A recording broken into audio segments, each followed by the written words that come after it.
We have some more NHL signings to discuss today, including JT Compher of the Colorado Avalanche. Plus, we also have our first professional tryout offer signed for this offseason. We'll get into all the latest coming up next.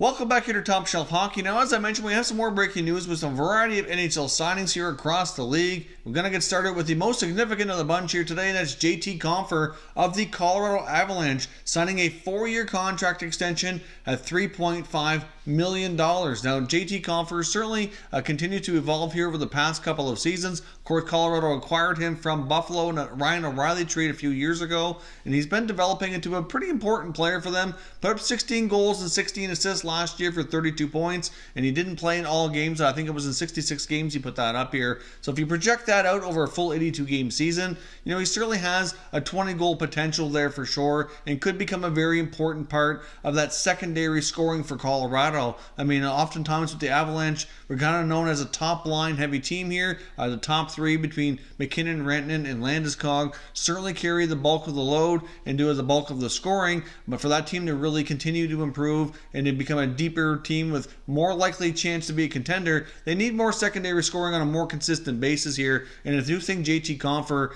can probably be part of that solution here as he continues to grow as a player. I think guys like him and even Tyson Jost hopefully will take a step forward this coming year. Plus, the other thing to keep in mind here is I do think he's going to continue to get better on his own. Plus, he's probably going to be surrounded by some better players this year as well. The Avalanche have made a lot of other significant moves throughout this offseason. They've added other guys into the forward group like Nazem Kadri, Andrei Burakovsky, Jonas Donskoy as well. And plus, they have some more young talent coming in here. So I think overall, as a team, they're going to be more offensive, and we should see his numbers grow. And hopefully, over this 4-year deal, can prove to be a pretty consistent 20 to 25 goal scorer. At least the potential is there, and we'll see what he can become here longer term for the Avalanche. The Detroit Red Wings have signed defenseman Joe Hicketts to a 2-year extension as well. Now, Joe Hicketts has been with the Red Wings for some time. He's really been in the system here for over 3 to 4 years now. Mostly played in the American Hockey League. I believe he's only got in 16 NHL games over the past couple of years. Certainly kind of struggled a little bit to kind of gain any kind of regular spot. And so we'll see here over the next couple of years if Hicketts can become a defenseman on a regular basis for Detroit. Even though he's smaller and undersized, he's a guy that the Red Wings have kind of looked upon here to hopefully continue to take that next step and work his way up to being a National Hockey League player. Hicketts was originally signed by the Red Wings as an undrafted junior player. Like I said, I think a lot of times he was passed up because of his size at the time. But as we've seen the league kind of evolve and grow into a type of league here where really size is not nearly the factor that it used to be, a defenseman like him should be able to thrive. So hopefully we'll see him get it together here and see if he can become an NHLer over the next couple of years, because this is probably going to be his last kick at the can here. Otherwise, he's going to end up becoming a career minor leaguer if he can't take the next steps during this 2-year deal. The Florida Panthers have signed restricted free agent forward Dryden Hunt to a 1-year contract, just over $700K as well. Of course, last year he did get into a few games with the Panthers, had a really solid year with their American Hockey League affiliate though. He put up 44 points in 51 games. Now, of course, Hunt was originally signed as an undrafted player and is slowly becoming a guy they can start to rely on here. Now, of course, the Florida Panthers have a fairly deep forward group, so for him to get a lot of traction is certainly going to be a lot of competition. They also have a lot of other younger prospect forwards that certainly come in, with a higher profile as well, like an Owen Tippett or a Henrik Borgstrom, Alexi Heponiemi. There's certainly lots of competition for Hunt to get any kind of regular playing time, but he's been putting in the work. He's been putting up some good numbers in the American League. He'll get another year here to see what he can do and see if he can earn himself more NHL time during the coming year. The Tampa Bay Lightning will sign a couple of their restricted free agent defensemen to another 1-year contract with an NHL value of $700K. The minor league contract amount wasn't quite clear at the time of disclosure here, but Dominic Mason and Ben Thomas have both signed 1-year contract extensions.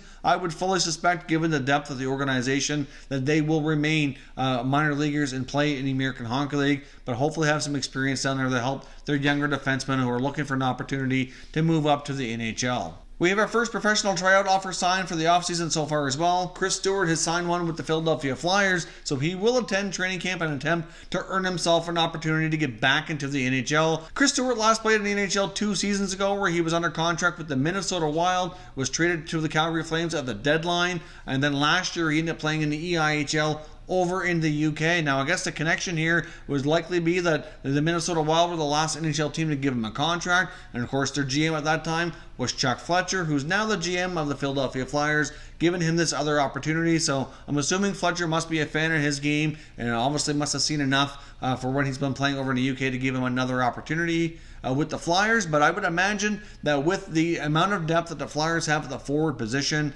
that it's going to be pretty difficult for him to gain a spot unless they get into camp and there's some injuries or something. But I would hope that a lot of their younger forwards like Morgan Frost or Joel Farabee or Isaac Radcliffe, a lot of these guys have done extremely well in junior and have earned an opportunity, I think, to at least get a taste of the NHL amongst all the other veterans that they have. Of course, they signed Kevin Hayes. I know the Kevin Hayes contract is certainly up for debate on how good it is, but he's certainly a decent player and will provide that insulation on that second line center role. But when you look at what else is on the roster along with that addition, it's certainly going to be tough here for Stewart to get an opportunity. But I guess we'll see. And like I said, there should be plenty of other guys looking for work to take advantage of these PTOs as we get closer to training camp. Now, one player who's not going to be returning to the NHL this coming season is forward Ryan Spooner, who we've seen bounce around quite a bit here in the last couple of years. Of course, he was with the Bruins originally, ended up with the Rangers as part of that Rick Nash trade. Was then gone to the Oilers for Ryan Strome. Then he was ended up with Vancouver here, then bought out of the league, and now he's decided to take his talents over to the Swiss League and has signed a contract here with HC Lugano. So I guess we'll see if he ever makes an NHL return. I really thought Ryan Spooner would get an opportunity. Even though he's bounced around a lot in the last couple of years, I really think he's got enough talent that given the right opportunity, he could succeed. But I guess teams are not willing to give out the contract to give him another chance after seeing all the failed attempts here over the past 2 seasons. So we'll see how he makes it in the Swiss League and if an NHL return is ever in his future here. So that is all your NHL signings for today. There's still plenty more that we're waiting for here to see where they're going to end up, like Jake Gardiner, the top unrestricted free agent. There's lots of veteran guys out there like Joe Thornton, Patrick Marleau, Dion Phaneuf. Will they continue to play in the NHL? Will they get future opportunities? And of course, the RFA market still has that top tier that seems to be at a stalemate. You got Mitch Marner, Patrick Laine, Kyle Connor, Brock Besser, Mikko Rantanen. None of these guys seem to be able to work out a deal here and get a contract signed. Seem like they're all kind of waiting for each other to go first or something. Once we see the first shoe drop, hopefully that'll kind of create a domino effect and get a lot of these guys under contract. But it could be a long summer as we wait for some of these signings to take place. If you're new to the channel, consider subscribing and turning on your notifications so you don't miss any future content. We cover all the NHL teams